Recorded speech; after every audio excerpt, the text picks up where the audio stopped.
사립정신병원. 현진건.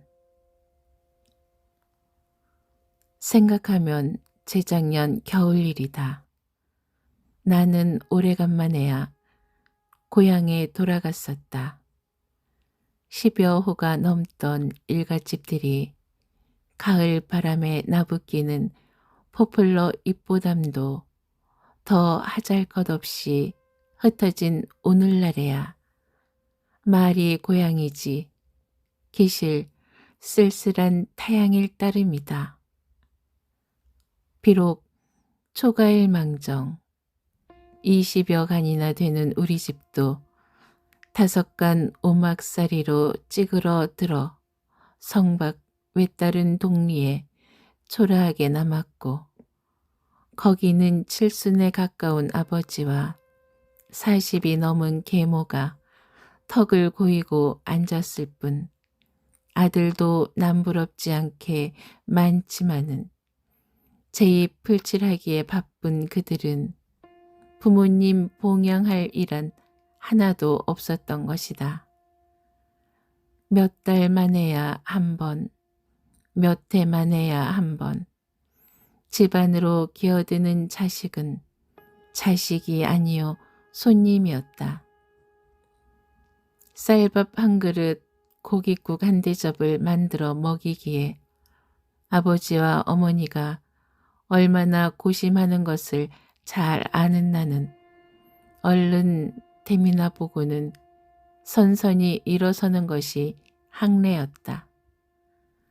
그러나 내가 여기서 내 신세와 우리 집안 형편을 늘어놓자는 것은 아니다.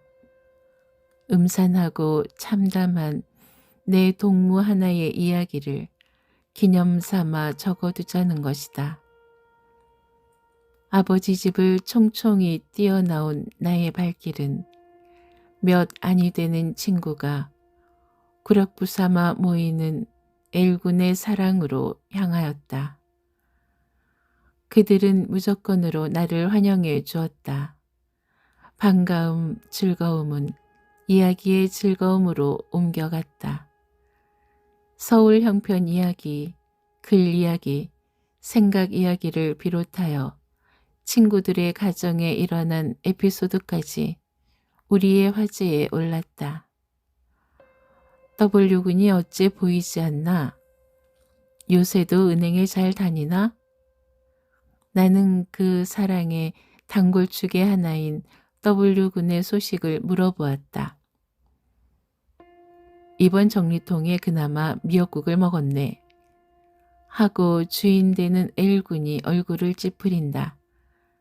나는 그 말을 듣고 놀래었다. 이 W군으로 말하면 그야말로 헐길 할길 없는 형편이었다.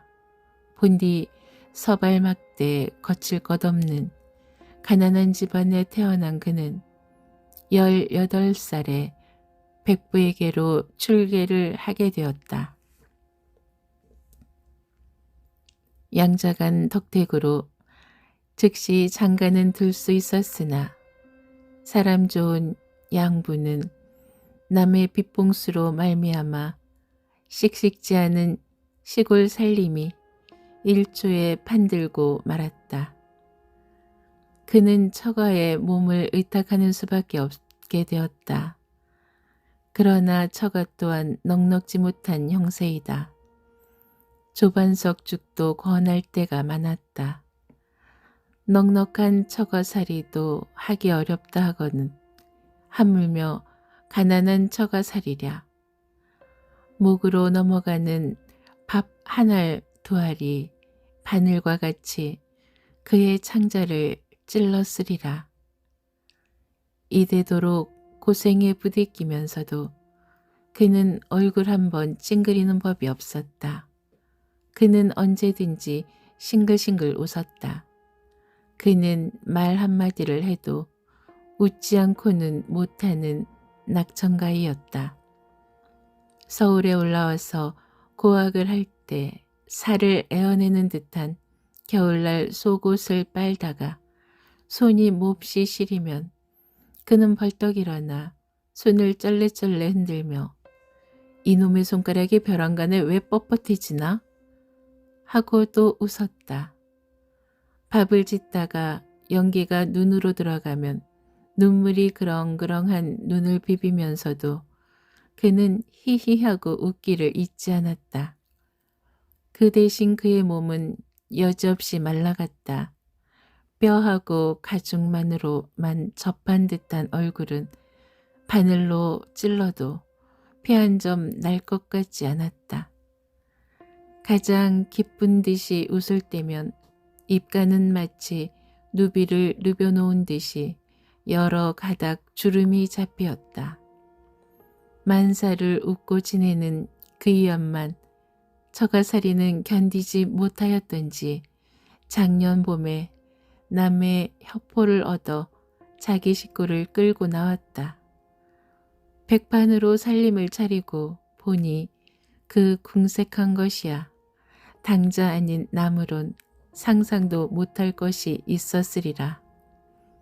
있는 친구에게 쌀떼를 구워가면서 그날그날을 보내던 중 여러 가지로 주선한 끝에 T은행의 고원으로 채용이 되었었다. 25원이란 월급이 비록 적지만은 그들의 가정에겐 생명의 줄이었다. 그런데 그 줄이나마 끊어졌으니 그는 또 무엇을 하며 지낼 것인가. 더구나 그는 벌써 12살 먹은 맏딸, 8살 되는 둘째 딸, 4살 먹은 아들의 아버지가 아니냐. 그러면 무엇을 먹고 산단 말인가? 나는 탄식하였다. 요새는 사립정신병원장이 되셨지요? 하고 익살 잘 부리는 S군이 낄낄 웃었다. 웬방은 이 말에 떼떼그르 웃었다. 사립정신병원장이라니? 나는 웬 까닭을 몰라서 제쳐 물었다. 출근 오전 7시, 퇴근 오후 6시, 집무 중 면회 절대사절, 일시라도 환자의 곁을 떠나지 못할지니 변소 출입도 엄금. 하고 애수근이 복받치는 웃음을 못 참을째 방 안의 웃음소리는 또 한 번 높아졌다. S군의 설명을 들으면 W군에게 필한 친구가 있었다. 워낙 체질이 나약한 그는 어릴 적부터 병으로 자랐었다. 성한 날이라고는 단지 하루가 없었다. 가난한 집 자식 같으면 땅김을 벌써 맡았으련마는 다행히 수천 석군의 외동아들로 태어난 덕에 삶과 녹용의 힘이 그의 끊어지려는 목숨을 간신히 부지해왔었다. 자식이 그렇게 허약하거든 장가나 들이지 않았으면 좋을걸. 재작년에 혼인을 한 뒤로 그의 병세는 더욱 덧쳐진 모양이었다. 금년 봄에 첫 딸을 낳은 뒤론 그는 실성실성 정신에 이상이 생기고 말았다. 미치고 보니 자연히 찾아오는 친구도 없고 부모 친척까지 그와 오래 앉아있기를 꺼리게 되었다. 그렇다고 병자를 내어 보낼 수도 없고 혼자 한 방에 감금해 두는 것도 또한 염려스러운 일이라. 그때 W군이 사립정신병원장이 된 것이다.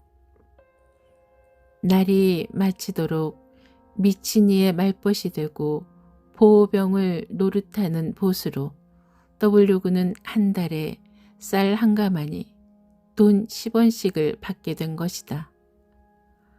사립정신병원장? 나는 속으로 한번 외워보았다.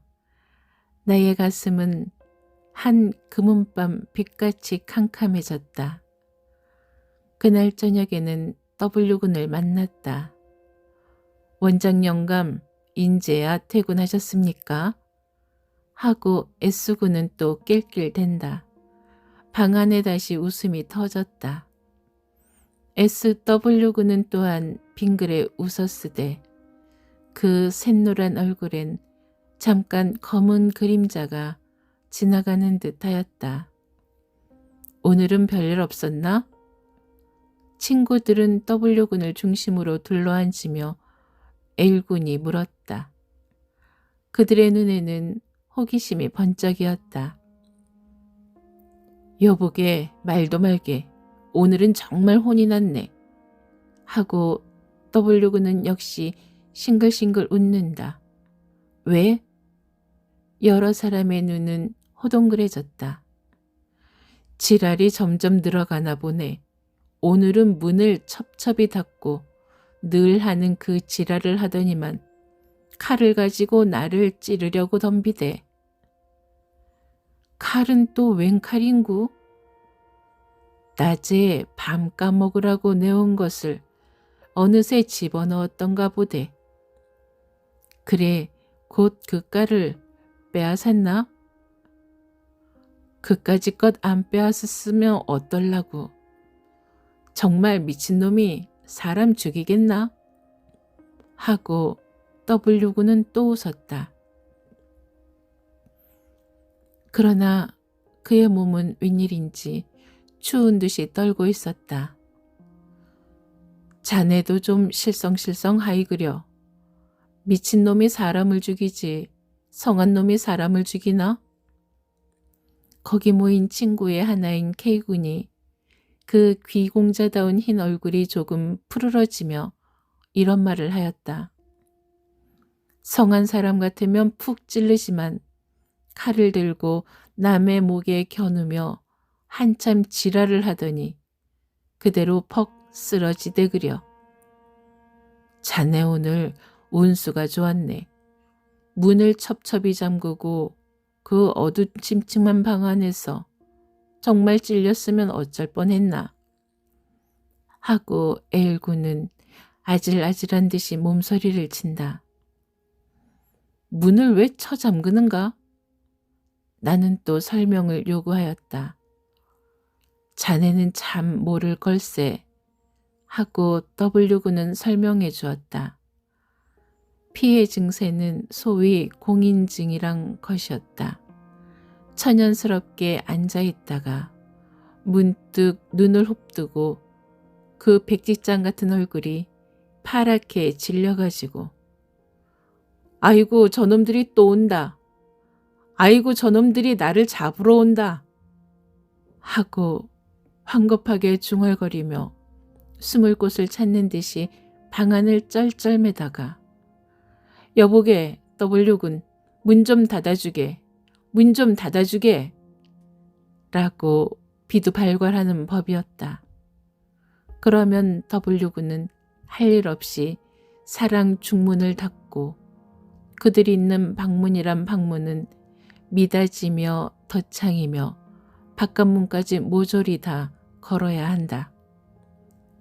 그래서 방 안이 침침해지면 개한테 쫓긴 닭 모양으로 방 한 구석에 고개를 처박고 있던 미친이는 고개를 번쩍 들고 사면을 두리번 살핀다. 그러다가 벼랑간 히히히히 라고 마디마디 끊어진 웃음을 웃는다. 이 웃음소리를 따라 그의 홉든 눈이 점 번들번들해지자 이놈들아 너희들이 나를 잡아가? 어린 반푼 없지. 아하하 하면서 소리를 고래고래 지르다가 1시간가량 지내면 제풀에 지쳐서 그대로 쓰러지는 법이었다. 그런데 오늘도 법대로 또한 문을 다 잠그고 한참 발광을 하다가 문득 품속에서 창칼을 쑥 빼어들더니 W군에게 달려들어 그 칼을 목에다 겨누며 이놈 죽일 놈 네가 날 잡으러 온 것이지.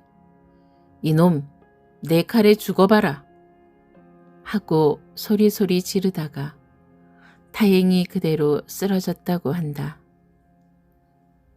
자네 오늘 10년 감수는 했겠네 하고 L군이 소리를 떨어뜨린다. 글쎄 원장노로도 못해 먹겠는걸 하고 W군은 또 히히 웃어 보이었다. K군의 주최로 그날 밤에 우리는 해동관이란 요리집에 가게 되었다. 일행이 거진 다 외투를 걸쳤건만 W군 홀로 목양목 겹두루막 자락을 찬바람에 날리며 가는 다리를 꼬는 듯이 하여 걸어가는 양이 눈물겨웠다.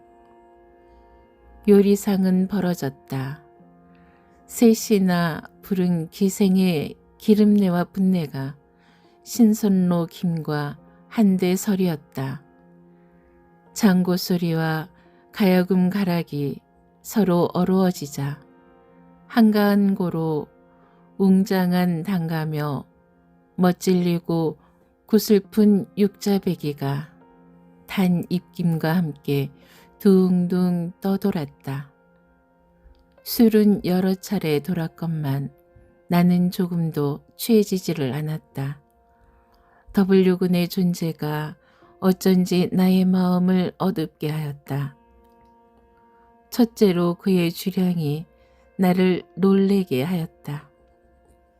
서울에서 고학하던 시절 학비를 넉넉히 갖다 쓰는 친구가 청요리집으로 가난한 놀이를 하려면 강권하는 것을 떨지도 못하여 배갈 한 잔에 누른 얼굴이 홍당무로 변하며 그대로 쓰러지던 그였다.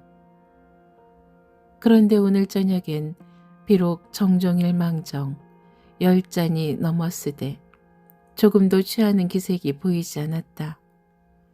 빼빼 마른 팔뚝을 반만 걷어 요리상 위에 세운 채 기생이 따라주는 대로 그는 꿀꺽꿀꺽 들이켜고 있었다. 자네 웬 술을 그렇게 먹나? 마침내 나는 W군을 향해서 의아한 듯이 물었다. 왜 나는 술도 못 먹는 줄 알았나? 하며 W군은 또 히히 웃어 보였다. 여보게 W군, 술이 어떤 줄 알고 그런 말을 하나? 한 동이를 지고는 못 가도 먹고는 간다네. 식전 해장도 세 사발은 먹어야 견디네. S군이 도리어 이 말을 의아하게 여기는 듯이 가로채더니만 여보게 W군, 자네는 자네 말짝으로 그 눈알 만한 잔 가지고는 턱이 아니 될 터이니 곧부로 하게. 그것도 좋지.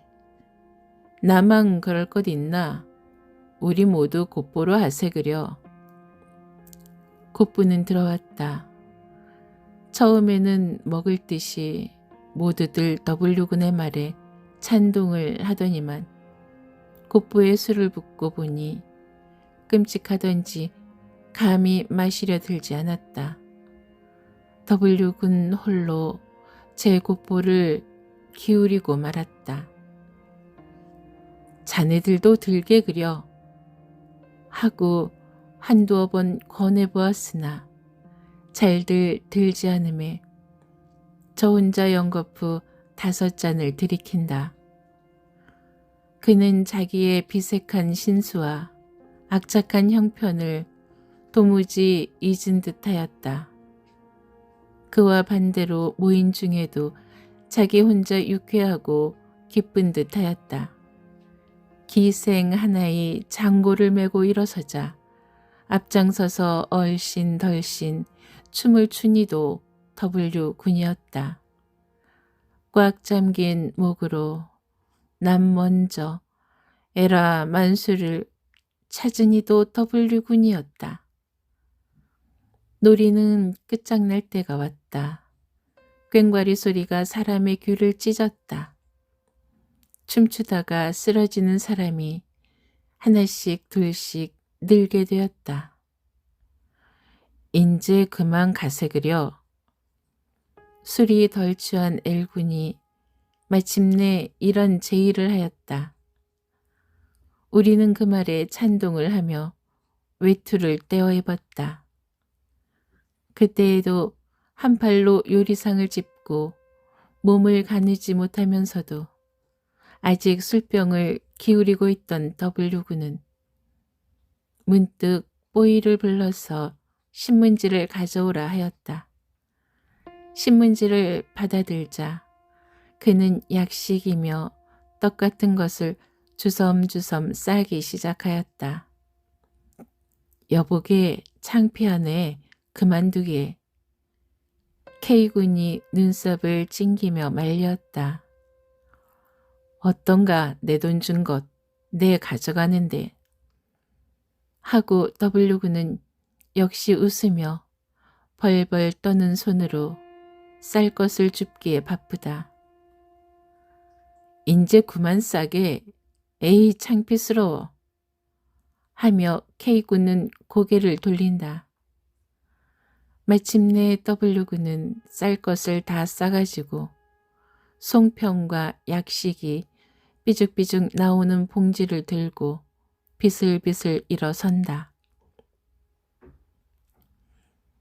그때 K군의 남아지 단골이라는 명옥이가 입을 삐죽거리면서 그 광경을 바라보다가 원장 영감댁은 오늘 밤에 큰 잔치를 하겠구먼 하고 비우적거리었다. 그 말이 떨어지자 말자 W군은 나는 듯이 명옥에게로 달겨들었다. 인연 멋이 어째? 라는 고함과 함께 W군의 손은 철썩하고 명옥의 뺨에 올라붙었다. 명옥은 에고고 외마디 소리를 치고 쓰러짐에 W군은 미워서 못 견디겠다는 듯이 원장댁 큰 잔치? 큰 잔치?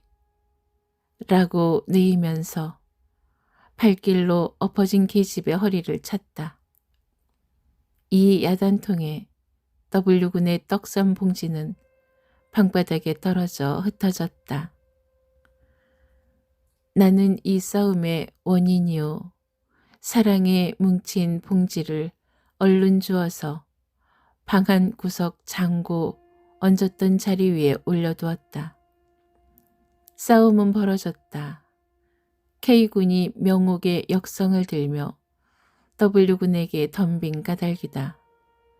K군은 W군의 목덜미를 잡아 회술래를 돌리다가 이 자식이 미친놈하고 같이 있더니 미쳤나베. 왜 사람을 차며 지랄 발광을 하노? 하며 휙 뿌리침에 W군은 비실비실 몇 걸음 걸어 나오다가 방바닥에 얼굴을 쳐박고 팍 거꾸러졌다. 그럴 겨를도 없이 엎어진 이는 벌떡 몸을 일으켜서 곧 K군에게로 달겨들었다. 우리는 황망히 그의 팔을 잡아 만류를 하였는데 그때 그의 얼굴은 지금 생각해보아도 몸서리가 끼친다.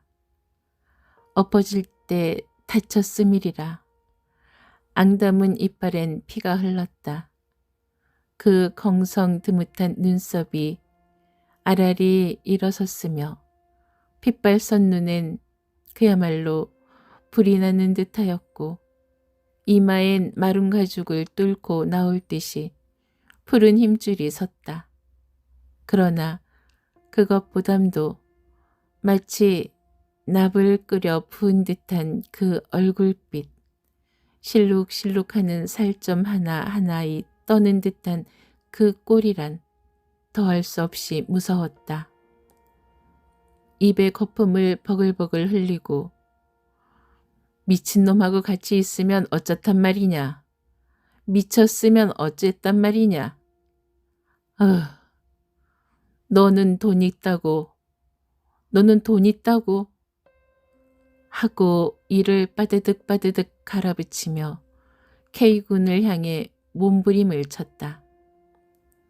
수은한 양 같은 이 낙천가가 비록 치중일망정 사나운 짐승같이 날뛰며 악마보담도 더 지독한 표정을 할 줄이야 누가 꿈인들 생각하였으랴.